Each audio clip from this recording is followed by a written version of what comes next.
Vaquero. Por el Grupo Parlamentario Euskal Herria Bildu tiene la palabra el señor Ruiz de Pinedo Undiano, por un tiempo de 7 minutos, cuando quiera.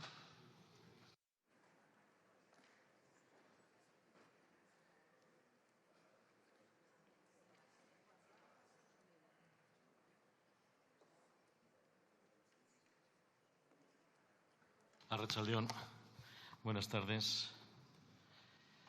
Teniendo en cuenta la importancia que tiene este tema, cuando leí su propuesta, tuve la sensación de que estaba en un déjà vu, en una situación de que decía, bueno, me estoy equivocando, he cogido de nuevo la ponencia de hace 3 años, no puede ser que hayan presentado lo mismo, no, pues es la misma propuesta, pero punto por punto. Y como entonces les dijimos, no vamos a aprobar esta proposición. En primer lugar, porque es una competencia que responde a nuestras comunidades autónomas. En nuestro caso, la Comunidad Autónoma Vasca y a Navarra. La definición de estas políticas y planes es competencia propia, incluso los protocolos policiales. Y en segundo lugar, y quiero insistir en ello, si analizamos qué propuestas siguen trayendo una y otra vez, la intencionalidad no es eliminar, incluso ni reducir. Es un intento de utilizar este problema como una pelota de viene y va sin buscar la manera de solucionarlo. Si fuera su objetivo erradicar esta forma de violencia, el contenido sería diferente. De hecho, creo que no habrá redactado usted misma esta propuesta. Creo que en su bancada hay profesionales calificados para dar un paso más allá de lo que debiera ser una propuesta en este sentido. Y como en su día le dijimos, la experiencia confirma que esta propuesta lo que hace es intentar manipular realmente lo que es la percepción de la realidad, ocultar la realidad del problema y dificultar la identificación de los procesos que sí deben aplicarse en la reducción y eliminación de la violencia en el ámbito sanitario. La principal causa del incremento de la violencia en la sanidad es el aumento de la frustración y de la angustia de las personas en su relación con los servicios sanitarios. Eso es lo que explica fundamentalmente. ¿Qué es lo que está causando ese aumento de la frustración? Principalmente es un deterioro de la atención.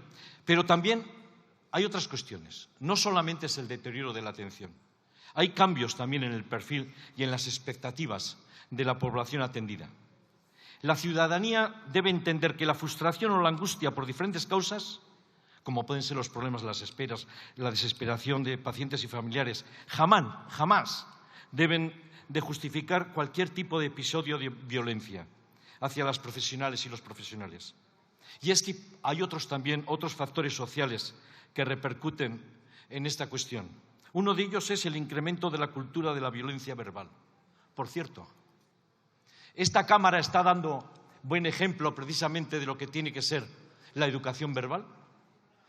Veremos que socialmente se están dando una serie de características que la violencia verbal empieza a ser una cuestión normalizada.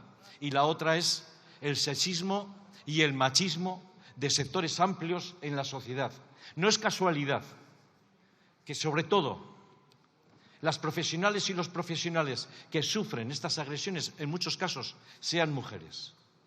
No es casualidad.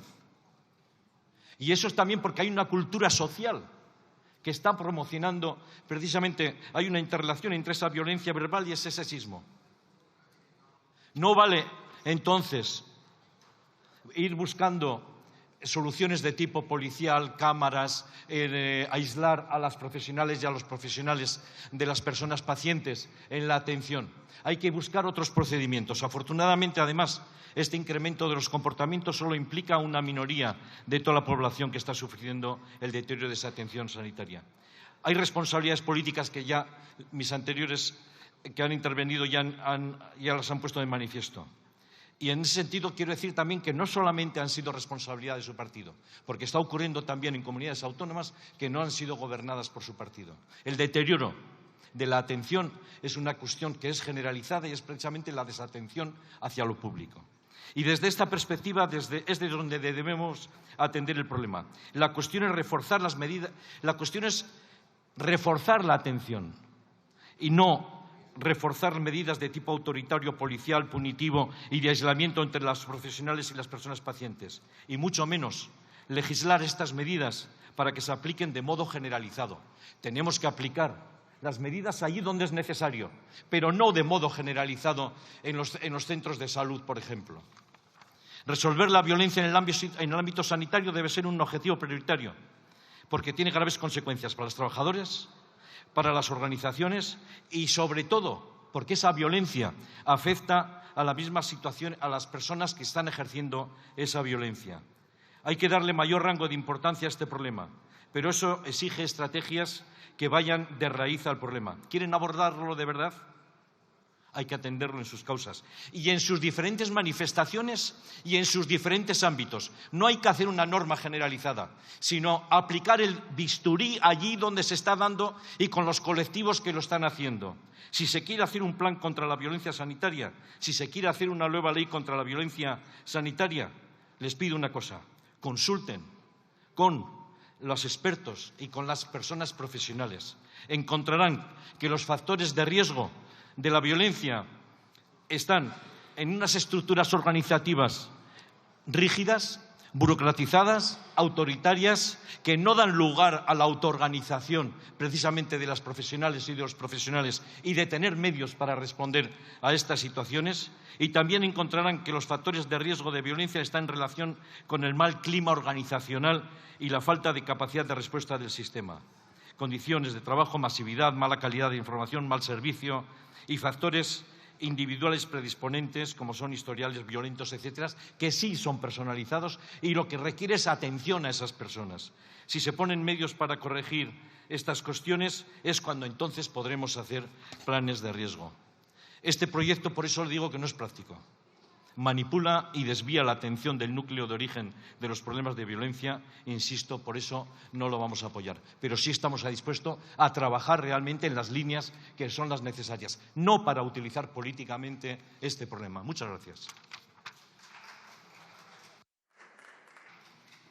Muchas gracias, señor Ruiz de Pinedo. Por el Grupo Parlamentario Junts per Catalunya tiene la palabra el señor Cervera Pinart por un tiempo de 7 minutos, cuando quiera.